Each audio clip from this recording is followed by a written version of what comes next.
What's the state of your website? If you're looking for a new digital experience platform, or DXP, to run your digital experiences, I have the book for you. The Agile Brand Guide to Digital Experience Platforms is part of my best-selling series of MarTech books.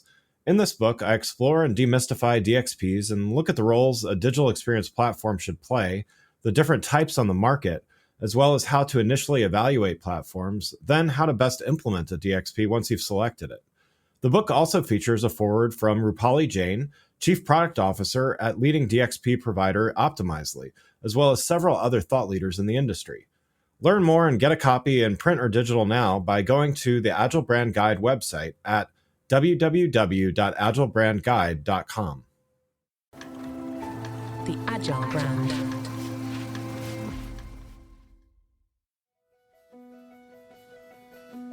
Welcome to Season 6 of the Agile Brand, where we discuss marketing technology and customer experience trends, insights, and ideas with enterprise and technology platform leaders.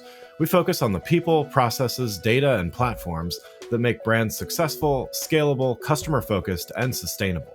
This is what makes an Agile brand. I'm your host, Greg Kihlstrom, advising Fortune 1000 brands on MarTech, marketing operations, and CX, best-selling author and speaker. The Agile Brand Podcast is brought to you by TEKsystems, an industry leader in full-stack technology services, talent services, and real-world application. For more information, go to teksystems.com. Now let's get on to the show.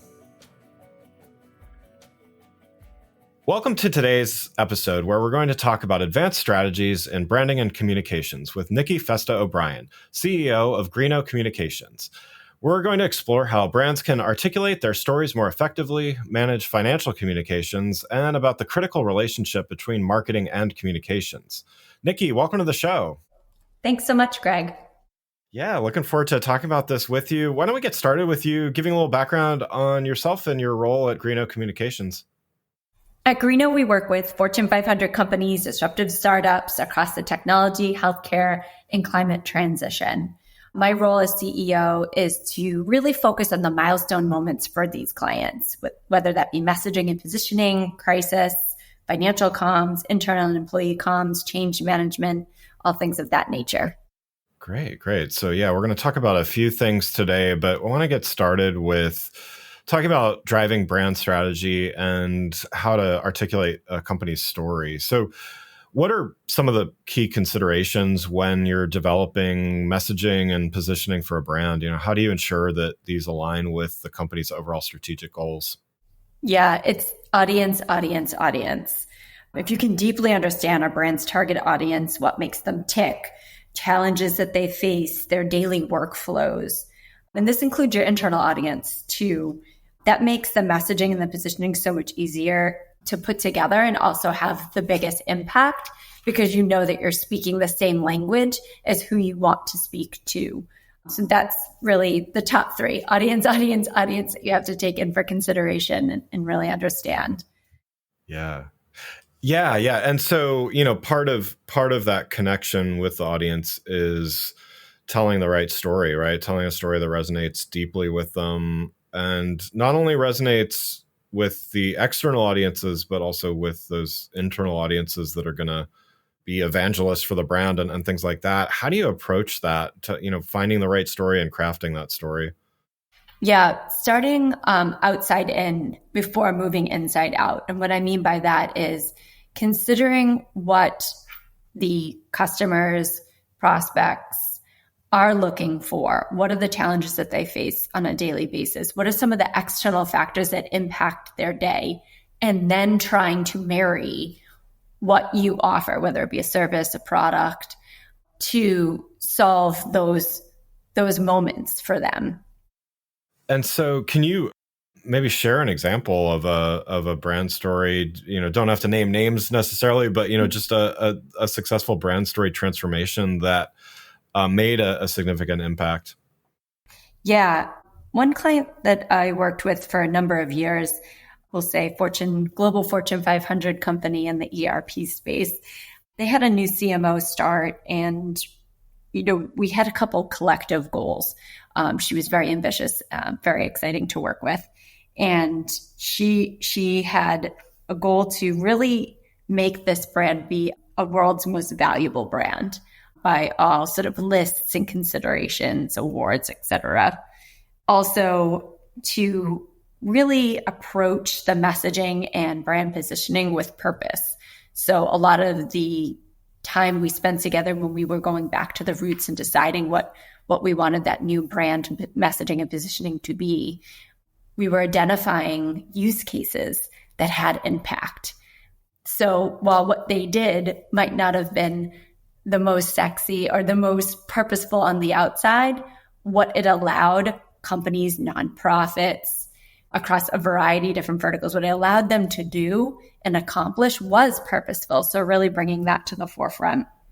Yeah. And then another goal that both her and the CEO of this brand had was to not just have the best messaging, the best positioning, have the brand with the best reputation, but that all their leaders also were recognized for the positions that they played in developing that. So for her, it was getting on those top CMO lists, being recognized as someone who moved the needle, not just in the way that we position the brand, but for moving the needle for the brand itself. So it was a really exciting challenge that we had in front of us, and one that really brought us back to the roots of the company. It had been a couple decades since they changed their tagline, since they've sort of evolved and taken that next leap forward. So the process that we went to was interesting because initially we had made recommendations to media influencers, analysts, which we did all of that too. And these are, people that had followed the brand for many, many years. So let's talk to them about what they had been thinking about the brand all this time and where they think that they kind of sit now in the new world order. But one of the things that through some of the conversations, even with the extended team we worked with at the company, was we were hearing more interesting and insightful things from the employees. And this was probably 5 to 7 years ago. So this was at a time where people were still in the office and really, we're sitting around a round table and having a lot of lively conversations and throwing out ideas. And so we actually decided to do interviews with the long tenured employees first and the new employees as well, so that we could get sort of the history and legacy, but then also what do the people think that they can go to now when accessing sort of the brand and the mission and the vision and the values of the brand. Then we went to your traditional sort of media influencer and analysts, and then obviously the customers. We identified these really great grouping of customers across with a great cross-section: entertainment, healthcare, energy, commerce, and brought it all together to culminate in a message and a positioning that we thought would really propel the company and the brand forward. And it was definitely felt across the board, everything from, the stock being up, the CMO won, best, most influential CMO list by Forbes, and cited a lot of the campaign as the reason why she was bursting on the list for the first time, with some really heavy hitters. And then even their annual conference, there was a different charisma. There was an edginess to the production of the event, because we were able to pull from the inspiration and from the campaign that we had been running all year long. Yeah. And so, you mentioned a few, potential metrics, but, one of the things about brand strategy, I mean, with some types of marketing, return on ad spend is a relatively straightforward metric, or, number of widgets sold is, can be calculated or whatever. But, with brand strategy, you mentioned a few metrics of success there. How do you generally look at effectiveness of brand strategy, and how do you recommend that it be measured? The number of times I'm asked that in a day. Right. Yeah.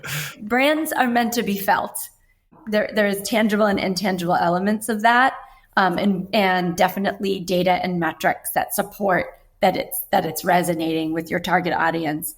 Some of the ones, so obviously we had some hard metrics like the stock being up and attracting certain audiences. The coverage that we were getting had moved completely upstream to a more C-suite and business level. But some of the other metrics is things like message pull-through. That was something that was important to us because we wanted this brand to be synonymous with a number of keywords and trends that were happening at this time. So if we were doing their messaging and positioning workshop, let's say today, we would want to talk about sustainability. We'd want to talk about net zero. We'd want to talk about AI, right? We'd want to have some of those topics where we know that they play, but is the topic of the conversation today. And also mapping it back to the value that they provide to move those things forward. So at that time, we had a different set of keywords, but that message pull through was really important to show that we're making impact. Also, share of conversation and the power of the voice. So, and the share of conversation is, were we able to suck the air out of the room for the competitor set? Were we able to dominate in those milestone moments and sort of write the narrative in a unique way and in a leading way compared to those that we were competing with? And then the power of voice, that's a metric that a lot of people throw around. Everybody measures it a little differently. We had our own calculation for it. That was a combination of share of voice, share of conversation, message pulled through, and then also value-based metrics when we think about our brand measurement reports to make sure the surveys that we were doing to make sure that people were responding to the messaging, to the positioning in those ways. And that showed sort of the power of the message, power of the campaign that we're putting out there based on a mix of that data. And then making sure it resonates inside the walls of your company. Something that is an undervalued metric, but shouldn't be, is the employee engagement. So when we saw every time we posted on, let's say, LinkedIn or a new video on YouTube, or we had a roundtable event at their headquarters, the employee turnout, engagement, commenting, reposting, all of those things, they sound so small. But when you saw the difference between before this campaign and that work and after, you would think differently of the impact of every single one of those engagements because it increased tenfold. So we knew that we were motivating the people within the walls, which means how could we not be motivating those outside? Right. As a B2B marketer, you know how noisy the ad space can be. If your message isn't targeted to the right audience, it just disappears into the noise. With LinkedIn ads, you can precisely reach the professionals who are more likely to find your ad relevant. With LinkedIn's targeting capabilities, you can reach them by job title, industry, company, and more. Stand out with LinkedIn ads and start converting your B2B audience into high-quality leads today. LinkedIn ads allows you to build the right relationships, drive results, and reach your customers in a respectful environment. You'll have direct access to and build relationships with decision makers, 1 billion members, 130 million decision makers, and 10 million C-level executives. You'll be able to drive results with targeting and measurement tools built specifically for B2B. In technology, LinkedIn generated 2 to 5 times higher return on ad spend than other social media platforms. You'll work with a partner who respects the B2B world you operate in. 79% of B2B content marketers said LinkedIn produces the best results for paid media. And I know from firsthand experience. LinkedIn is where I go to learn about the latest happenings in my industry, network with peers, and share my own insights. It's been a critical component of how I stay informed to make better decisions. Start converting your B2B audience into high-quality leads today. We'll even give you a $100 credit on your next campaign. Go to linkedin.com/agile to claim your credit. That's linkedin.com/agile. Terms and conditions apply. LinkedIn, the place to be, to be. In addition to some of the publicly traded companies that you've worked with, you've also worked with communications for those organizations that are on the road to IPO. And, so certainly financial communications can be tricky for, whether you're public or pre-public, however you want to look at it. But I guess to start with, just in general, what makes some of the financial communications particularly challenging, and how should companies approach these communications differently from some of the more general brand messaging? It's funny, between 2020 and 2022, I did more IPOs, even SPACs, than I had in the full 15 years prior combined. Yeah. which was it was a wild time. So that road to IPO was really truncated. Some didn't know they were going to IPO at the beginning of the year. By the end of the year, there we were. So the runways were really short. And then there were others that was, a dream and a goal of theirs. But, it went from 3 to 5 years to 3 to 5 months. So it was rather interesting because there is a different strategy. There is a different approach to the communications engine that you want to do when someone has the public markets in mind. I would say some of the most challenging aspects is that they're all different. I've not done an IPO with a brand, even if they're in the same space, that look the same as the other. So there's something that I always recommend my team or in combination with the brand's team do, which is an audit of the space in that exact moment. And then continuing to every quarter take a look again, what is the feeling, what kind of coverage are the companies that are IPOing getting, what kind of questions are being asked, because it changes from even month to month. Right now, it could be changing week to week.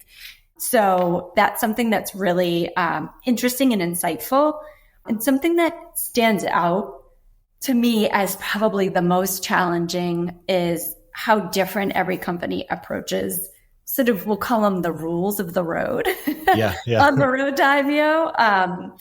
So I had one client that was super bold, loved to take risks, would hear our guidance and then sort of beat to their own drum and say, okay, that sounds great. Really glad you said that. You can even put it in writing if you want. We're going to do it this way. And that's fun for us, but also, you don't sleep very much during that time. Right. That time frame. And this particular client, they never ended up IPOing, but one of the things that they asked us to do was they really wanted to secure a piece of business press coverage that said that they're going to hit 100 million in revenue by a certain year. And for months, we told them what a bad idea this was. There's so many reasons why it's a bad idea, but even just foundationally, they had IPO as their goal. Yeah. And if they don't hit that revenue by that time frame that they wanted, the headline to read, there's a lot of questions, a lot of defending that would need to happen. If they overshoot it, great. But if they undershoot it, it's not so great. So they didn't end up IPOing. We did end up securing the coverage after months of sort of debate on whether it was appropriate. And they did not meet that revenue goal by that year. Yeah. They had a different kind of exit. And those are the moments where I think it's hard, because no matter how many flashing red signs you put up or how many, proof points you put in front of them, sometimes they just think they're going to be an exception or that's not going to be the case. And we firmly believe that we can only go so far, right? I always say push back 3 times. The 4th time you go at their, at their pace and in their way. Yeah. But make sure you've documented what you've said, Right. Well, yeah. And I mean, it's an industry that you're kind of taught that the only successes are the exceptions. I think in reality, there's a lot of companies that do really, really well, but aren't, household names or unicorns or whatever. But I think there's the industry in general, you're kind of taught from a early on that you have to like break the rules and everything like that. But, there's reasons why there are rules, right? Yeah, exactly. And how something that could serve you in that moment could hurt you later. Yeah, definitely. Well, I want to move on to our last topic here, and maybe a little controversial topic, but we'll end on this. And something that you've said before is that marketing should report to communications, and certainly this goes against some of the traditional structures out there, but wanted to hear your thoughts on this and maybe elaborate why you believe this arrangement benefits corporate strategy. How'd I know this would be one of those things that would come back? Right. Be careful what you say. Yeah, exactly. Yeah, it received a big response, which is exciting.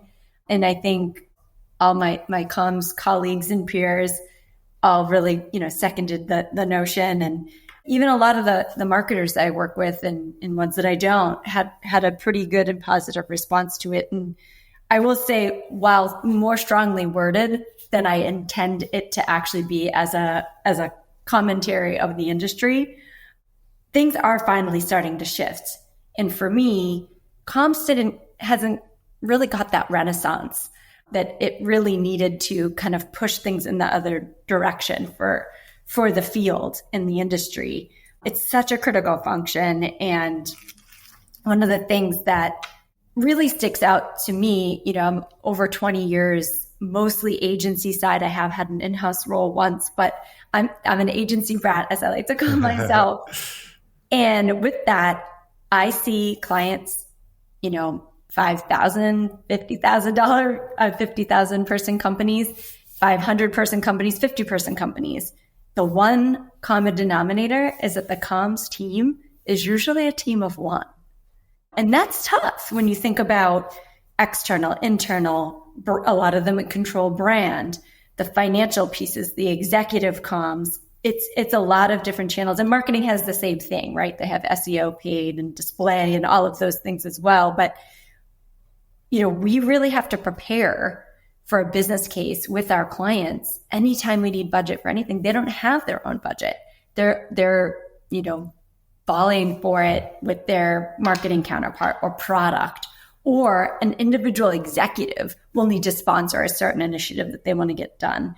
So for me, I really wanted to make a bold move and have a shakeup there, because it's time. I mean, even right down to the publications, there's a lot of CMO driven columns across major business outlets and industry trades. There's a few PR, but really it's Eleanor Hawkins at Axios holding up the comms profession. And that just launched a couple of years ago. So for me, I wanted to make a justification, because that's really important. That, comms should have a seat at the table, should have a budget, and should also be seen as a driver and a leader like any other C-suite. Yeah. Yeah. And is that kind of the, I don't know if it's middle ground or, the kind of compromise there of at least to get the seat at the table and the budget. And, is that, do you think that's where companies should be headed, at least for the time being? Yeah. Even just giving them the C-suite title. Yeah. I can't tell you how many comms leaders with double the years experience that I have that don't have the CCO title, but they have all of the C-level responsibility. So I think that is absolutely the middle ground. I could also sit here, because I'm very passionate about marketing as well, and give you all the reasons why, they're separate and all of those things. But one of the things that really struck me about comms, especially in the last 5 years, is that comms is brought in the room first and is the last one to leave, and knows the audience, going back to the audience from earlier. They know the target audience better than any other department within a brand, because we have to write on behalf of that audience every day.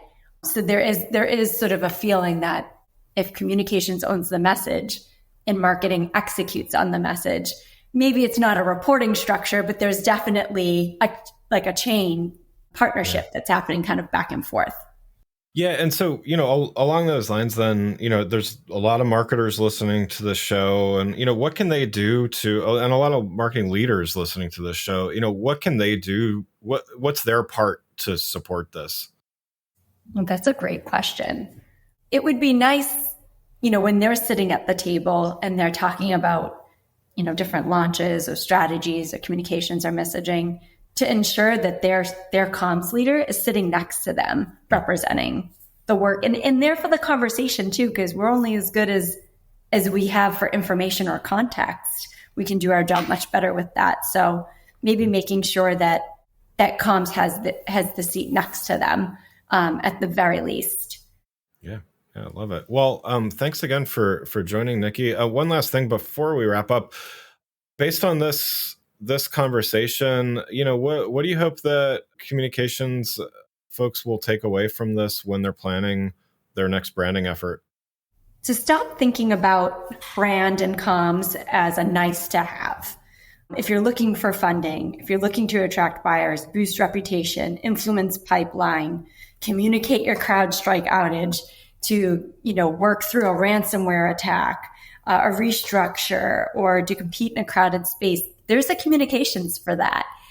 It's so often seen as, well, potentially this is something we should invest in, or potentially this is something that's worthwhile. It absolutely is. It influences all the major areas of your business and the bottom line. Wonderful. Well, again, I'd like to thank Nikki Festa O'Brien, CEO of Greenough Communications, for joining us today. You can learn more about Nikki and Greenough Communications by following the links in the show notes. Thanks again for listening to the Agile Brand, brought to you by Tech Systems. If you enjoyed the show, please take a minute to subscribe and leave us a rating so that others can find the show more easily. You can access more episodes of the show at www.gregkillstrom.com. That's GregKihlstrom.com. While you're there, check out my series of best-selling Agile Brand guides covering a wide variety of marketing technology topics, or you can search for Greg Kihlstrom on Amazon. The Agile Brand is produced by Missing Link, a Latina-owned, strategy-driven, creatively fueled production co-op. From ideation to creation, they craft human connections through intelligent, engaging, and informative content. Until next time, stay agile. The Agile Brand.